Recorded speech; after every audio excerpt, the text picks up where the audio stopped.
Okay, I'm going to try to give you three different, very good views of what the lateral stroke of a bat looks like from swings of three different eras, swings characteristic of three different eras. This would be the view that a cameraman would have had in the 1920s. If you can believe it, they would stand in foul territory, of course, but pretty close to the plate, with their cameras clicking and whirring away, and to try to get a side view, perfect side view of the hitter. That's what I'm going to try to give you, and I've got a sock taped to the end of each one of these three bats. This is a 33-inch Tony Gwynn model. Tony was one of the first players who wanted a wooden bat with the contours of the metal one that he'd used in Little League and high school and college. So this has, less so than a lot of the bats now, but it was pretty revolutionary for the time. It's got a very thin handle and rather dramatic flare out to a bigger barrel. And I'm going to use here the sort of stroke that Tony didn't really use this so much, but it's so common. You see it to this day very frequently in tournaments and in levels of play where hitters are using the metal bat.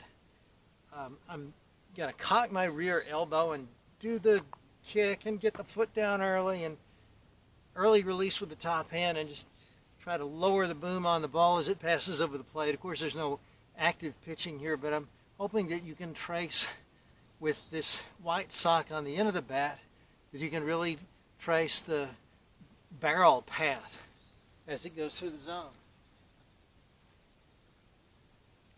Take about 5 swings here.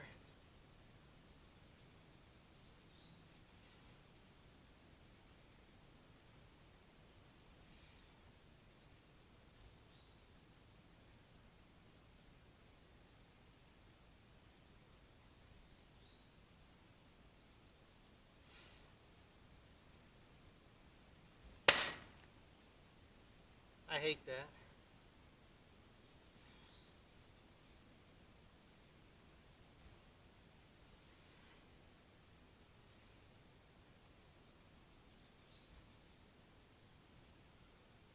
I'm going to do one more.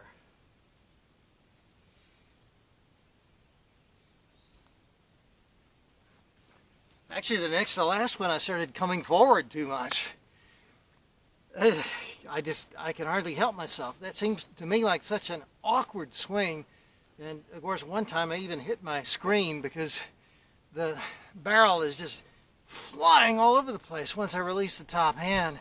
A lot of times, catchers will get hit in the back of the head with the barrel coming around, which is one of the reasons they wear helmets nowadays. Now I'm going to move to, of course, this would be, as I say, a fairly contemporary swing. A lot of hitters are still using this. But I'm going to move back a ways to when I was a kid. I've got a Freddie Lynn bat that I really like. It's 34 inches. It's heavier. I don't know that it's that much heavier. It just feels heavy. It feels like the wood's heavier. Actually, the taper, I don't think is quite as dramatic as the other one. But it's longer, it's an inch longer, and it just feels heavier. And this is more like the Ted Williams Mickey Mantle kind of load up, and then you stretch the rubber band and you stay back.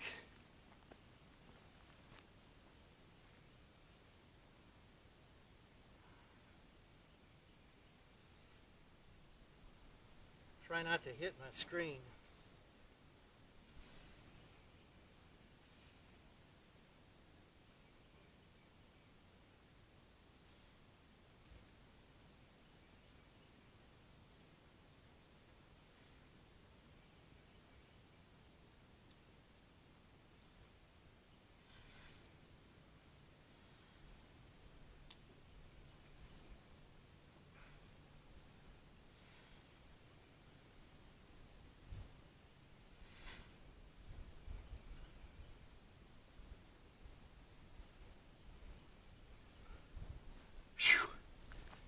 That brings back memories.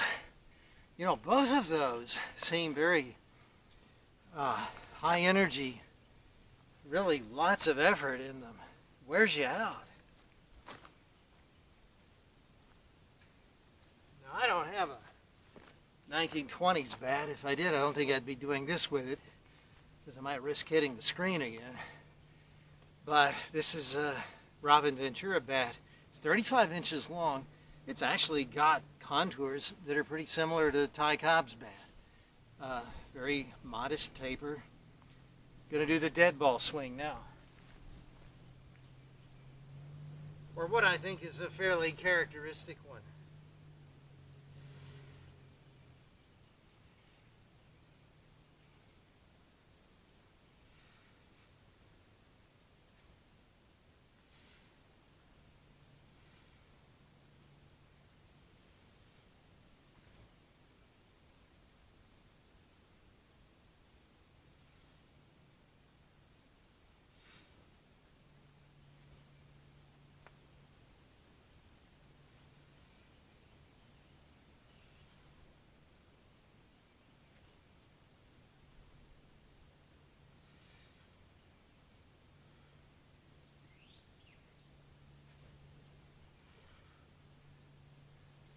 And this is a sort of a variation. This is the shuffle step that I love so much.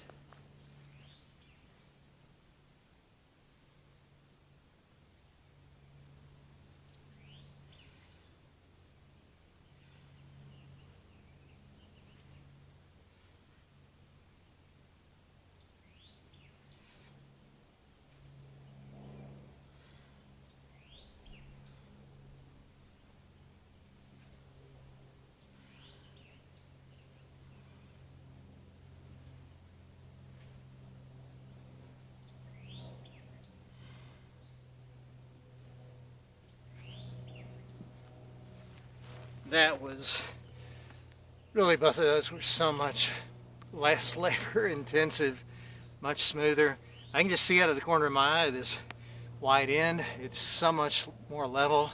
I hope I got it in on this on these shots, because I was kind of trying to hold it in so that I could get everything into the frame, and also standing closer to the plate with those last ones than I would have. Again, with the old school swing, I like to be back in the box and then sort of run in and shoot the ball the other way, but we'll see how this turned out.